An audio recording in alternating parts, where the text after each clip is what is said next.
Messieurs, dames, nous sommes aujourd'hui réunis sur mon IGTV pour pratiquer une activité peu commune. Nous allons aujourd'hui, Moins 50%. Me revoilà, désolé. J'ai un code promo à 50% de remise avec le code. En collaboration, je vais y arriver. Je finirai par comprendre comment fonctionnent ces lives, promis. Bonjour à tous et à toutes, merci de nous rejoindre pour ce webinaire. Nous sommes ravis de vous accueillir et j'espère que vous êtes très bien installés derrière vos écrans. Ce webinaire est un webinaire qui sera assez court puisqu'il durera 10 minutes. Nous irons rapidement au cœur du sujet qui est comment collaborer aujourd'hui avec les influenceurs. Donc, nous allons essayer d'être le plus précis possible dans les éléments d'une stratégie d'influence. Juste pour me présenter rapidement, je suis Clémentine Nairi, j'effectue mon master à l'EMLV en marketing digital et en analyse de données. Et aujourd'hui, au sein de ce webinaire, nous avons Arélie Nguyen et Cyrus Soeli qui viendront vous donner également toutes les clés pour optimiser cette collaboration. Alors, à travers ce webinaire, nous allons voir ce que représente le marché actuel de l'influence. Qu'est-ce qu'un influenceur? On va voir que finalement, il y a un large scope d'influenceurs et on va voir pourquoi opter pour une stratégie de marketing influence. Et on va terminer avec quelques conseils pour optimiser la collaboration entre les entreprises et les influenceurs. Alors, on va commencer avec 2-3 chiffres.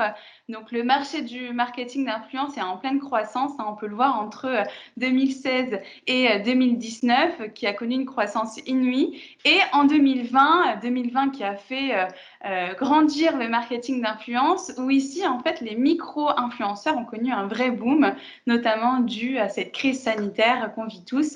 Donc, aujourd'hui, on compte une industrie à 20 milliards de dollars. Alors moi, je vais vous présenter le terme influenceur, puisque finalement, on l'entend quasiment tous les jours, mais c'est un terme assez bateau et fourre-tout. Donc, dans un premier temps, qu'est-ce que c'est un influenceur? Il faut savoir qu'à la base, c'est tout simplement une personne qui parle de son quotidien ou de sa passion sur les réseaux sociaux, donc que ce soit YouTube, Twitch, Instagram, Facebook, ou encore d'autres réseaux sociaux.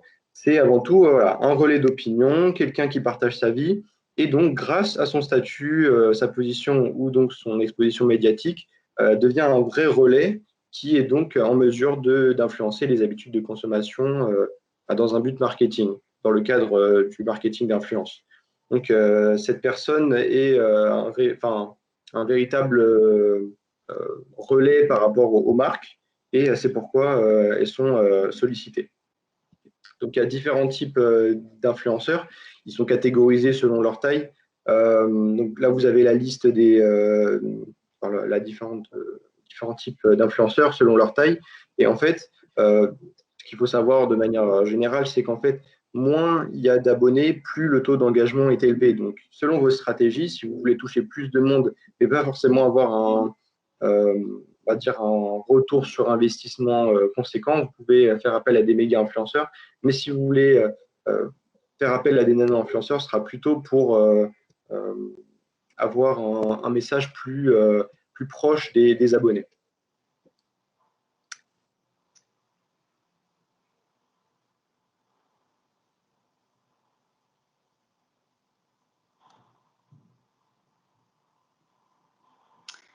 Arélie, je crois qu'on ne t'entend pas. Excusez-moi. Donc, du coup, maintenant que vous avez vu les différents types d'influenceurs, on va voir qu'il existe différents thèmes dans lesquels ces influenceurs se démarquent. Donc là, on peut voir Enjoy Phoenix, qui je pense vous connaissez à peu près tous, ou du moins pour les filles, donc qui a su se démarquer dans le thème de la beauté. Thibaut InShape, lui, dans le sport. On découvre aussi d'autres thèmes comme beaucoup d'influenceurs qui viennent de la télé-réalité et qui, grâce à leur notoriété, ont su devenir des fondateurs d'entreprises, donc comme Thibaut Garcia, qui est fondateur de Baby Bryans, et Nabila Vergara, qui est fondatrice de Nabila Beauty. Mais et surtout, on peut découvrir, vous pouvez découvrir ici Squeezie, donc je pense, lui, vous le connaissez à peu près tous, puisque c'est un des influenceurs les plus gros. Il a beaucoup d'abonnés, il a su se diversifier dans ses thèmes, et c'est aussi un entrepreneur aujourd'hui, et c'est aujourd'hui une personnalité préférée des jeunes. Et donc, on va passer en quelques chiffres pourquoi c'est important de se positionner sur le marketing d'influence. C'est parce qu'aujourd'hui, ce levier, il a un ROI 11 fois supérieur aux autres leviers marketing. Donc, c'est important à prendre en compte et on va vous montrer pourquoi opter pour cette stratégie. Donc, un influenceur, il a la capacité de générer du trafic vers votre site web, d'augmenter votre visibilité dans vos réseaux sociaux, voire même de vendre votre produit ou service à travers sa propre recommandation et son avis. Et la stratégie d'influence vous permettra de répondre à vos objectifs. Si votre objectif est d'augmenter votre notoriété, pour les marques qui cherchent à créer du buzz généralisé, là, on va parler de macro-influenceurs qui ont des grands comptes d'abonnés et qui peuvent être le meilleur pari finalement pour atteindre un public plus large. Si votre objectif est de toucher un public précis, donc les micro-influenceurs comptent entre 25 000 abonnés ou un peu moins, sont très souvent populaires dans les communautés géographiques ou les thématiques telles que le sport, la nourriture, les voyages. Donc, si votre marque appartient à une catégorie de niche, il est utile de recenser des micro-influenceurs. Attention parce qu'ils peuvent facturer plus que le prix de base, notamment par leur expertise qu'ils peuvent apporter. Et enfin, si votre objectif est d'avoir le plus de conversions, ici, on va s'intéresser au taux d'engagement d'un influenceur et non à son nombre d'abonnés. Donc, on a 2 chiffres à retenir qui sont importants. 79% des influenceurs font changer les opinions de leurs followers et 4 utilisateurs sur 5 achètent un produit qui leur a été recommandé.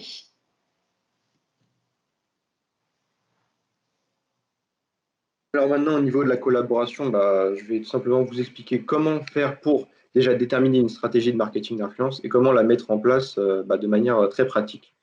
Donc, dans un premier temps, on va vous présenter le processus qui est le processus de relation marque-influenceur. On va vous donner certains conseils pour le marketing d'influence de manière générale et aussi 8 étapes pour trouver l'influenceur idéal. Donc, dans un premier temps, il faut tout simplement contacter l'influenceur, que ce soit en DM sur Instagram ou par email, en passant par une agence ou non, si l'influenceur passe par une agence. Ensuite, la partie assez importante, c'est quand même faire un brief produit qui est très clair, puisque comme l'influenceur représente le relais de votre marque, il est important qu'il ait quand même compris le principe du produit ou de la marque en général. Donc, présenter le projet et aussi la rémunération que l'influenceur va toucher. Donc, après, le placement de produit, il se présente sous forme de publication, story, ou avec ou sans code de promotion. Et donc, voilà quelques conseils pour le marketing d'influence de manière générale. Donc, il est important de respecter les règles sur les réseaux sociaux, à savoir de préciser quand un post est sponsorisé, parce que c'est maintenant une sorte disons que c'est obligatoire, sinon vous risquez la personne risque de perdre son compte dans un cas extrême. Aussi, d'autres conseils, c'est déjà déléguer au niveau de la créativité, puisqu'il ne faut pas non plus donner un discours prémâché, puisque l'influenceur a sa touche à apporter et la communauté doit se sentir pas arnaquée, en fait, tout simplement. Et donc aussi, il est important d'avoir un feedback sur les résultats. N'hésitez pas à les demander aux influenceurs. Normalement, ils ont énormément de statistiques à vous donner sur les retours de cette campagne marketing. Donc maintenant, en 8 étapes, comment trouver un influenceur idéal. Donc la première étape, c'est les 3 fondamentaux. La pertinence, la portée et la résonance. La pertinence, c'est ce que partage l'influenceur, donc son contenu. Est-ce qu'il est pertinent? La portée, c'est le nombre de personnes que vous souhaitez potentiellement atteindre à travers cet influenceur. Et la résonance, c'est le niveau d'engagement, comme avait parlé Cyrus juste avant. Ensuite, la deuxième étape, apprenez à connaître les personnes que vous cherchez à influencer. Comme toute stratégie de marketing, vous devez connaître votre public cible. Donc ici, qui est votre public cible? Ensuite, dans la partie 3, cherchez à obtenir de l'engagement et la bonne confiance du public. Du coup, recherchez les influenceurs avec le plus de vues, le plus de j'aime, le plus de commentaires. Essayez de trouver l'influenceur avec le plus haut taux d'engagement. Et ensuite, la quatrième étape pour cette slide, préférez un influenceur en adéquation avec l'image de votre marque. Vous devez trouver un influenceur qui produit du contenu qui correspond à vos valeurs et à l'image de votre marque. Pour la 5e étape, faites attention aux influenceurs qui croulent sous les partenariats, car qui dit trop de partenariats dit une perte de confiance par ses abonnés. Pour l'étape numéro 6, familiarisez-vous avec l'univers de l'influenceur. En effet, les influenceurs, ils sont en vogue, ils reçoivent beaucoup d'offres, donc il faut que vous appreniez à prouver que vous avez pris du temps à s'intéresser à son travail.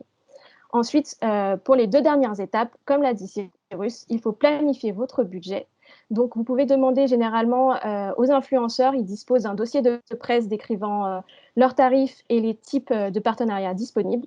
Et enfin, pour la dernière étape, la 8e, si vous prenez contact en privé et de manière spontanée, c'est très bien. Et en plus de ça, vous pouvez rédiger un message personnalisé, ça leur montrera que vous ne prenez pas ce potentiel partenariat à la légère. Donc voilà, je vous remercie pour votre écoute. N'hésitez pas à poser vos questions et si vous n'avez pas pu suivre tout le webinaire, il sera disponible sur YouTube aujourd'hui. Donc n'hésitez pas à nous suivre sur nos réseaux sociaux et pour avoir la notification de publication. Merci à tous.